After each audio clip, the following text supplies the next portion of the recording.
Hello everyone, today in this video we'll be discussing the second module of 18CS34 UID. So there are totally how many super important questions? 8 are there, okay. Like in fact there are totally 8 questions and this PDF is of 8 pages. So I'll be discussing those and I'll be discussing what are super important in that. So in this subject there is no point explaining the concept because it's literally just reading the concepts, okay.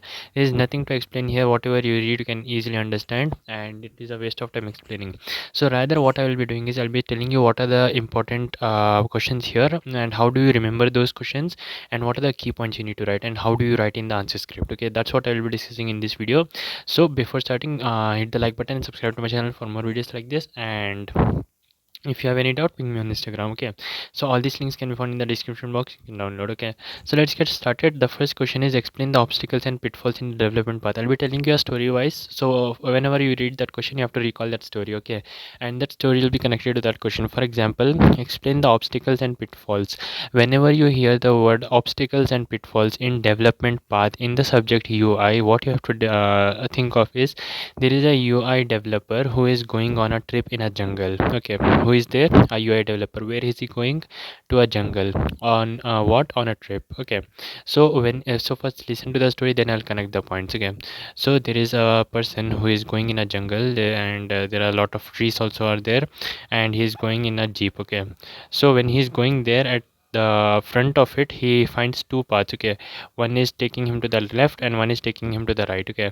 And this path is mostly traveled, okay, means many people have gone there, but this path is very less traveled, okay. So what happens is he wants to go to the part where it's mostly traveled, but he ends up going to the part here because he's somewhat absent minded, okay. He was thinking of something else, so anyways he went to this path, okay. When he went to this path and he started continuing the journey, at that point he found in that place a very big tree and lush of trees, rivers are there is a lake here, a lot of fruits are also there, okay. So these are the things he found in when he reached that spot, okay. Then after that, when he saw there is a beautiful lake, sweet blue lake is there, very cold water, so he found it very nice. So what he did is, he as he knew swimming also, he started jumping into the water, okay. So he jumped into the water and started swimming. When he started swimming and he means went away from where he had parked his car, he went away and he found another land here, and what he did is he went and stood in that land, okay. So what happened is there was a fisherman also and he saw him and he asked him, who are you, why are you here? So what he told is, I just explored this area, like I was on a trip and I explored this area by swimming to the other side of the river. So he is asking, you have to pay some contract to actually come to this land, so you can't come here for free, you have to pay some fee, okay. So what he did is he wrote something on a piece of paper and gave him that contract. So what he did is he read that contract and he whatever is in that contract he agreed for, okay. So after agreeing for that, well, immediately he again jumped into the lake and again started going deep dive into the water, okay. And when he went deep dive into the water, at that time he fed some fishes for him and he brought and gave him. That's the thing what was written in the contract. You should go deep dive into the water and bring some fishes and give him, then only he will forgive, okay. So when he gave some fishes, he was not satisfied. He told, what you have fed? You have fetched nothing. These are the normal fishes which I eat every day. I need better fishes. So he told that, if you want better fishes, give me some tools, right, so that I can pick up the fishes more fastly. So he gave him some good tools, and the way he asked to give him the tools was very rude. So he also told that, correct your behavior. You are talking in a very rude manner, coming to someone else's land and talking to me in this manner is not fair. You'll face the consequence, like that he told. So he told, okay, sorry, and he went and bought good fishes and gave him and again went back home, okay. So the key points to remember here is, the first key point is when he was coming, okay. When he was coming, he went to the other road. That's the first key point. Second key point is he saw a lot of big trees and the fruits and all, everything he saw. That's the second point. He jumped and dived deep into the lake. That's the third point. When he swam and came here and he saw another person standing here, he talked with him and gave him a contract. That's the fourth point. He again dived deep into it and brought some fishes and gave him. He was was not satisfied. That's the fifth point. And when he asked him to give him good tools and all, so that he can fish more better, that's the sixth point, I guess. Yeah. Then also he told him to talk in a proper manner, don't talk to in a rude manner. That's the seventh point. Okay, so let's see what are those points. Whenever I told you this story at that time, nobody gets it right for the first time. Means when he was going in the trip, it was his first trip, so by mistakenly he took the wrong path. That's the first thing, nobody gets it right the first time. When he went there, he saw a big lush of trees and all. Development is chock full of surprises. Okay, this point you have to remember. Surprises means he saw many good things there, like big trees and lakes and rivers. Good design requires living in a sea of changes. He dived deep into the lake, right? That you can remember as sea of changes. Good design requires living in a sea of changes. Making contract to ignore change. When he came and swam and he gave him a contract, that one. Okay, making contract to ignore the change will never eliminate the need for change. Then after that, if even if you have made best system humanly possible, people will make mistakes during it. So even if you went and brought some features and all, he was not satisfied, right? He wanted more good tools. So that's the next point, good tools. And also he told him to correct his behavior, talk properly. You must have behavioral designs good, like performance design goals. So whenever we hear the word obstacles and pitfalls, what you have to remember is a person driving in a jungle and he's a UI UX developer, and he goes and fishes and he gives to the owner and he's not satisfied. Again he goes back and brings another fishes. Okay. In short, that was about the obstacles. Let's now see how to remember about the pitfalls. During his journey, he faced many obstacles, like many things happened in the first part of the story, whatever I told. Then, after that, when he was coming back to home, right, at that time, he fell in a pit. Pitfall is like you'll have in a road like a hole here, and you'll be walking or going in a car and you'll fall in that. So, that's what happened to our UI developer. When he was going back to home, he fell in a pitfall. Okay, so what actually happened is when he was going back and sitting in a car, he was like very much sad, like he could not help means the person who is the owner of the other line, he scolded him, right? Like you are not able to fish properly and all. So he was thinking about that only. He was depressed and he was going in the car. Okay, so what happened is when he was going into the car, he first what he thought is, why like this what mistake did I do that he did not like my work? Okay, like that UI developer was thinking and going. So the first thing what came in his mind is like he is not able to analyze what the owner needed. Like he needed a good fish, like for that good tools are required. So he did not think that before. Okay, so he was supposed to ask him what kind of fish you require, but without asking in the first trail, he just dived deep and bought some fishes. That's not to be done. First understand what the other person actually needs, then give him. Okay, then he told anyways that is done. Let's see for the next time if I go somewhere what precaution should I take. So he thought that I should make a good design and a plan of what I am supposed to do, then only I should go for a trip. Simply if I go, it will cause some other problems. So he thought in that way and he was going. But then suddenly something came in his mind that he is not able to think creatively anything, like how to make a plan and all, organize things. And he has a very less practical knowledge regarding the testing of the plans, like if this plan works or not, what are the practical aspects of whether this plan will work or not. So he had no proper team also for making that plan work. He had no communication with his friends, very bad communication was there. So he's a kind of a dumb person, so he was a loser in his life. So because of all that, he was still in depression and he went home. Okay, so make note of key points here. Whenever when he was coming back in the way, what he told is, I want to analyze and understand what the other person wants, then only do the things, right? That's the first point. No early analysis and understanding of users need and expectation. That's the first pitfall. Then after that, he thought I should make a good design whatever the plan is, right? So I focus on using the design features or components that are neat or glitzy. That's the second thing what is needed to be done. Then he realized that he is a dumb person and a failure. He has little or no creation of design elements or prototypes. He has very little practical knowledge of what the things are. So no usability testing. Even if he thinks a plan, he cannot analyze it if it will work in reality or not. He has no team for helping him, no common design team, and also he is having poor communication between the friends and the members of his team. Okay, so that's the story what he'll remember for pitfall. He's coming back in home. He is in depression. He will think about some things and he tries to to make himself improve, but he has got no options here, like he is a very dumb person. Okay.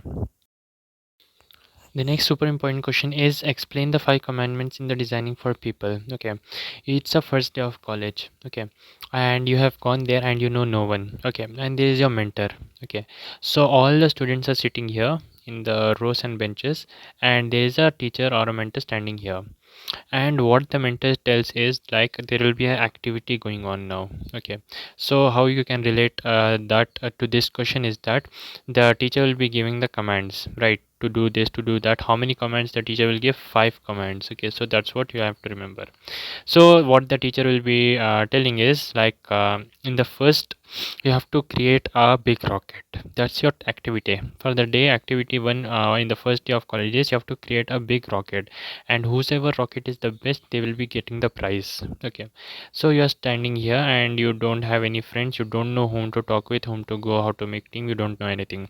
So the teacher commands you go to that spot, there are some people working, go join with them and do. So that's what you will be doing. You will be going there and there will be some more people working, and they will welcome you, ask your name, and then you will start working with them. And what the thing is like, you'll not create directly a rocket. First you will create all the components of the rocket, then you will merge it. Okay, so you will be given with a task to create one particular object, so you'll be working on that. After that you will be adding those things here to the group and you will be making something, and you come up with a rocket here. But what you see is like your other team members are making a very big and beautiful rocket than this one. So what you will do is you'll capture all the things what are present here, what they have used, how they have used, all the things you'll capture, and you will tell the teammates how to do it. So you'll also create a better rocket than them. And then how you made a big rocket is after you have designed it, then you integrated all the components present here into the main rocket, and the competition finalist, the judges came and they judged that your rocket is the first, their rocket is the second. Okay, note down the key points here. It was your first day of the college, right? At that time when you went there and sat there alone, the teacher told to make a rocket. At that time the teacher told you to go and involve in with them and do something. That's the first point. The second point is when you were doing this one, you were giving some more advices and all how to do. You are modifying the things, you are iteratively doing testing and all. That's the second and the third point. Then after that you saw them what is their rocket and you took ideas from them. That's the fourth point. The fifth point is you what you did is you integrated all the system components, right? That's the last point. So let's see how you can relate with this one. Here the first point, gain a complete understanding of the user and their tasks. Okay, in the first day of your college, what your teacher told you to make a rocket, what you did, you first analyzed what is to be made, right? That is what gain a complete understanding. Second thing is you went and get involved in whatever they were doing early in the game. Solicit early and ongoing user involvement. After you got involved, what you did, you performed rapid prototyping and testing. Rapid prototyping means you made the components again, told them to use this and test it whether it's good or not. Then you saw the neighboring people how they were making, then you modified it and iterated the design as much as necessary. You made the changes, you made better rocket than them. Finally, whatever the components were remaining, you integrated them in the design of the system components. Fine, that's how you'll remember the question. Explain the 5 components in the design of people. The next question is what are some of the common usability problems in GUI and web, how to overcome them. Okay, so these type of questions usually are not super important ones, and the question which has a lot of points in that case, I'll not be telling a story, but I'll be telling you a scenario. For example, if I tell you like imagine a worst desktop system, in that case whatever you can imagine that you have to mention as key points.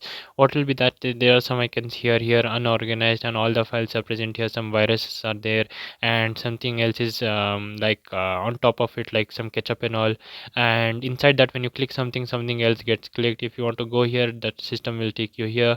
If you want to open something, something else will open without even telling it. So those things will be happening, right? That is called a worst system. So I'll be telling you to imagining a worst GUI and a worst web. Whatever the points you can imagine and keep. Okay, for example, if you went to a China shop, Okay, in that shop, very useless device you got. Okay, let's talk about the web, not web, GUI first. So it is a worst device. In that, what is there is, there are some at different places some icons are present. Okay, and if you click one icon, the other icon gets opened. If you want to go here, you will be going here, and it's a very unorganized GUI. In that the performance is very low, and you will be not giving any feedback also to how to improve it. And if you search that system's name in Google, that system name also does not exist. No one knows which company it is, and your total money got wasted. Same goes for the web also. I'll be telling you like some scenario you have to remember in that way. So see here, ambiguous menus and icons. Somewhere else menus are there. Ambiguous means you don't know what it is meant for. And languages that permit only single direction movement through a system, whatever you click it will take you to one direction only, and it will do whatever it wants rather than what you want it to do. Input and direct manipulation limits. Once you'll be clicking something, it's not happening exactly what it's meant to be happen. You can't highlight or select anything. Unclear step sequences. If you want to open the app, you have to first click this one, then you have to click this one, then you have to open this. But it does not happen in that way. You'll be clicking something else you open, and from there you'll go somewhere else. Okay, and that same things are here. More complex linkage, more steps to manage, inadequate feedback, no one gives feedback for that. Lack of system interpretation and intelligence, it is stupid dumb system. Inadequate error messages, there is no error messages getting displayed, and there is no document or tutorial for that stupid company. Fine. And like that the same goes for the web also. Like if you go to a very spam website, all the spams are coming, visual clutter is there, impaired information, incomprehensible components, annoying distractions, confusing navigation. If you want to go somewhere, you click it and ad comes in between, and you click the ad and you go to the ad website, right? And inefficient navigation operations, excessive inefficient page scrolling. Simply you have to scroll down again, an ad will come again, it will go up. Those things will happen. And information overload, a lot of things will be there on the screen, you can't understand what's happening, what actually you have to click to get the relevant information. There is no consistency in design, and all things are of very old times, outdated and stale design. Okay, so these are the things which you need to write in the GUI and the web. And finally, how to overcome that is three words you have to remember: effective, learnable and flexible. Effective, learnable and flexible. Interface, focus on what the user has to give the feedback regarding, because the user gives feedback that if you use then your system will be improved. Okay, that's all what is there in the third question. The next super important question is, what are the important human characteristics in design? Whenever you hear the word important human characteristics, just imagine a human. And when you imagine the human, what's the first thing you'll be seeing? The first thing you'll be seeing is eyes. How are the eyes of the human, right? So after seeing the eyes of the human, then you have to go back in that way. Okay, what I mean is, see here, there are some points here, like there are 12 points here, like this: perception, memory and so on. And after in each of these points you have some keywords here. Okay, and keywords and sentence I'll be explaining that after this one. First you have to remember what are the key points. So first start from the perception. You are seeing from the eyes, right? Perception is there. Then slightly go back, you will go to the memory, sensory storage, visual activity, the inner part of the eye, foveal and peripheral vision. And if you go more back, what you will be doing is information processing. Where that happens, it's happening in mental models. And movement control you can do, you can learn things and you can build skills. And the individual differences will be there. All are not the same persons in the world, many are different people. After you have remembered this in this way, from the eyes you have to go back to the brain and till the last part of the brain. And inside this the same things are there, like nothing much. Proximity, how close it is. Similarity, matching patterns. Secondness, closure, how close related it is to the actual reality. Unity, continuity, balance, expectancies, context, signals versus noise. All what you have to do is how perception affects the UI. Means if you are having very small icons, it will be not good. If you have very big icons also, it is not good. And that's known as proximity. Similarity means whether you have a camera app and the camera icon is like a juice box, whether it will make sense. No, you have to have similar things what is in the real world. Like that only all the things are there. What you can feel like how the UI should be best with regards to perception, you have to do that. Memory, the same thing. Short term memory is there, long term memory is there. Which icons can cause short term memory, you can remember the things. Which icons can cause long term remembrance of the things, that you have to mention. Sensory storage, if you feel something like there is a fire here, if you touch the fire you will take back your hand, right? That is happening automatically in your hand. It is stored that if you touch fire your hand has to take it back. Okay, because of past experience. Visual activity means at a point of time when you're seeing something, if you're seeing this point, this is the area which your eye captures. in the screen. Okay, foveal and peripheral vision. If you see this one, slight see, focus on this word only where I have put black, right? Focus on that. And while focusing on this here, something you can see I'm doing, right? Don't see what I'm doing, just slightly you can see, right? If I write some letters also, slightly you can see what are those letters, right? That is called peripheral vision. What you are seeing here is foveal vision. So based on that, the GUI has to be designed. The information has to be processed at low level, high level. Low level means just seeing from out. High level means going in deep what it actually does. Mental models is whenever you experience something in life, a model regarding that experience gets created inside of your mind.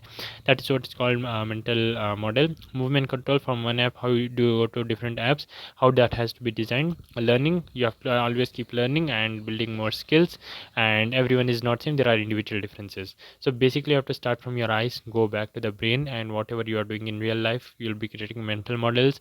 There'll be moving controls, moving from here to there, learning and building skills. Everyone is not same. Okay, that's all what you have to write in this question. Let's move on to the next one. We are done with half of the module. 5, 6, 7, 8. 4 more questions are left. Let's complete it fastly. Explain human interaction speeds. Reading, how much you can do? 250 to 300. Listening is a bit less. 150 to 160. Speaking is a bit less. 105. Keying or typing, 60 to 70. Handwriting, 22. So in this way the speeds are in descending order. Okay, yeah, descending order. So if they ask you about that, you just have to explain what is reading, listening, speaking, keying, and hand printing with respect to the speeds. Okay, next question, super important one. What are the explain the direct, indirect methods of business intelligence, business requirement analysis? Okay, so to start any business you need to I have some requirements, right? So there are two things, direct and indirect. For direct, what you have to remember, like direct things, face to face, telephone, focus group, team workshop, you'll be having a team. Observational study, you'll study something about it. Requirements prototyping, you'll be designing what are the requirements needed. Use interface prototyping, usability, laboratory testing, and card storing websites. So that's all what is present here. Like directly whatever you are doing, just remember that in your mind. There is no story involved here. Just remember as much as key points as you can. Just have a look at this 3 or 4 times, you'll get to know direct methods. Indirect, the reverse one, you'll not have a direct conversation. What are the possible ways? MIS intermediary, paper survey through any surveys or the questionnaire, electronic survey, you'll take a survey like Google Forms and all. Focus groups using e-focus groups, this is known as the Skype meeting, Google meeting and all. Marketing and sales using digital media, support line, email, user group, computer analysis, trade show, other media analysis, system testing. The best thing is just fastly go through all these points, you'll get many points. Okay, if you dive deep into any points, you'll there's a high chance that you'll forget the next points. Go fast through it, whatever you can remember, just have 1 minute for exam, think like that. Okay, and you'll be remembering very much properly. Okay, so because at that time the focus is at the peak, 1 minute before exam. Okay, so use that for your benefit. Moving on to the next question, determine the basic business functions. What are the basic business functions? If they ask, there are totally 4. I mean, there are 2 things, but inside there are 2 others, so totally 4. To understand business function, first you need to understand what are the users need and users profile. How is the user and what is its profile and what is its task? Obviously, if there is a person here, if you understand that person, you'll understand what is its need, what is his profile, what is its tasks. And for that, 2 things are there, objects and metaphors. Objects mean the app which you click, that should be properly defined. Metaphors means, for example, if you want to access some file, you'll open file explorer, you'll search the file and you will get an options, you'll be selecting from that. This is similar to what you will do in a library. If you want to go somewhere, you will go to the library, see the main sections, which section it is, and inside that you will go and search for your book. The same thing is performed in a digital way. That is what is called metaphor. Means doing the same thing in a different context. Okay, so the means definition parts are given here, can go through it. Moving on to the last question, which is the super important one, explain design standards. Here also all the simple common keywords are there. There is no point in actually discussing this. Like just go through it once. Faster performance, reduced error, reduced training time, faster better system utilization, improved satisfaction and system acceptance, increase of visibility of human computer interface, design is simplified, more programming is there, reduce the redundant effort, reduce training time. Reduced training time was here also, 2 times it is there. Okay, so and the last one is provide a benchmark for quality and control testing. Okay, so make sure you hit the like button, subscribe to my channel for more videos like this, and thank you so much for watching. I'll see you in the next one.